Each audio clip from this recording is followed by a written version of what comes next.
Justin Trudeau's unmatched arrogance. I'm Brian Lilly with the Rebel.media. He thinks he's above it all and above all of us. Justin Trudeau must think he isn't just the Prime Minister of Canada, but instead the High Prince of all the Canadas. This week, Trudeau showed an utter contempt for Parliament, the place where he's but one member, and where, although he's the Prime Minister, he's still supposed to be considered merely the first among equals. Parliament is where we send our elected officials to hold the government of the day accountable. We send MPs from all parties to make sure that the government, the Prime Minister, the Cabinet, the people that effectively control and run the country are following the rules, spending our money wisely, and so on. So Trudeau's answers on his ongoing ethics problems are nothing short of galling. Conservative MP Christopher Warkentin submitted an order paper question to ask Trudeau to provide the dates and times of any meetings that he's had with the Ethics Commissioner since being sworn in on November 4th, 2015. It's a simple question, one that should have had a simple answer. Here's the dates and the times of the meetings. Instead, in response to an official question submitted through Parliament, through the House of Commons, the kind of question that by tradition is supposed to be answered without spin, Trudeau and his office wrote back, "The Prime Minister is happy to engage with the Conflict of Interest and Ethics Commissioner and answer any questions she may have." That, ladies and gentlemen, is bordering on contempt of Parliament. I think there's a solid case that could be made that it is actually contempt. He's failing to provide basic information to parliamentarians.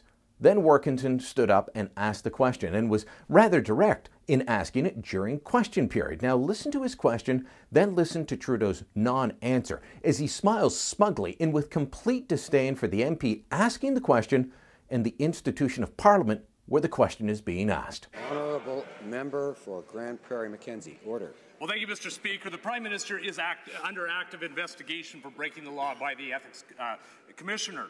He insults Canadians by refusing to answer any questions, even the simplest of questions with regards to that investigation.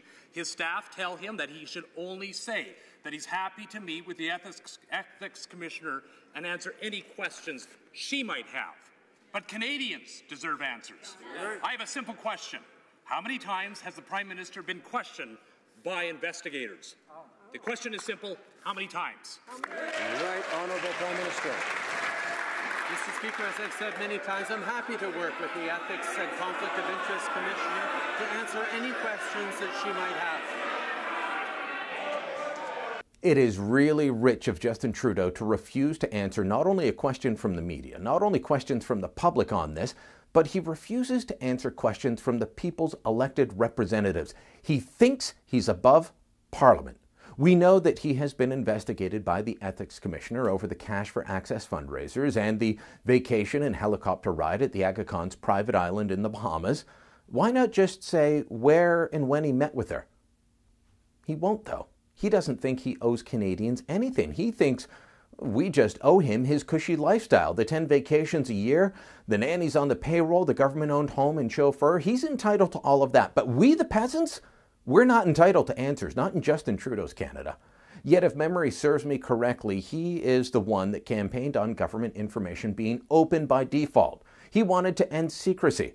Trudeau, in question period back in March of 2011, decried the Conservatives for failing to release information in documents on a new arena and requests from federal money for the Quebec City arena, money that was never given. But Trudeau was upset that no information had been released. He said, "Mr. Speaker, North Africa is going after tyrants and fighting for democracy, but here in Canada, it is the Conservatives who are attacking our democracy. They continue to refuse to be held accountable by covering up anything that could enable Canadians to judge their actions.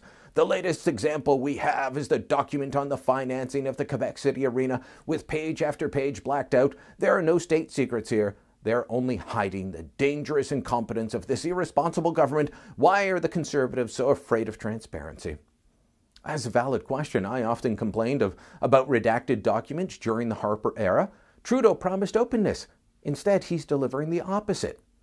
Let me give you another throwback. It was also in 2011 that Trudeau joined with his Liberal colleagues and the NDP and the Bloc to defeat the Conservative minority government. Do you remember what that was about? As the Globe described it at the time, it was about a lack of openness and transparency that led to the non-confidence motion. Quote, "It was also a motion that declared the government to be in contempt of Parliament for its refusal to share information that opposition members said they needed to properly assess legislation before them. That was over the cost of the F-35s, among other things. In fact, a committee of the House found the Conservatives in contempt of Parliament over their lack of transparency. Justin Trudeau is in the middle of trying to change the rules of the House of Commons. He's trying to change how Parliament works. He says he wants to open up Parliament, make it more responsive in the modern age.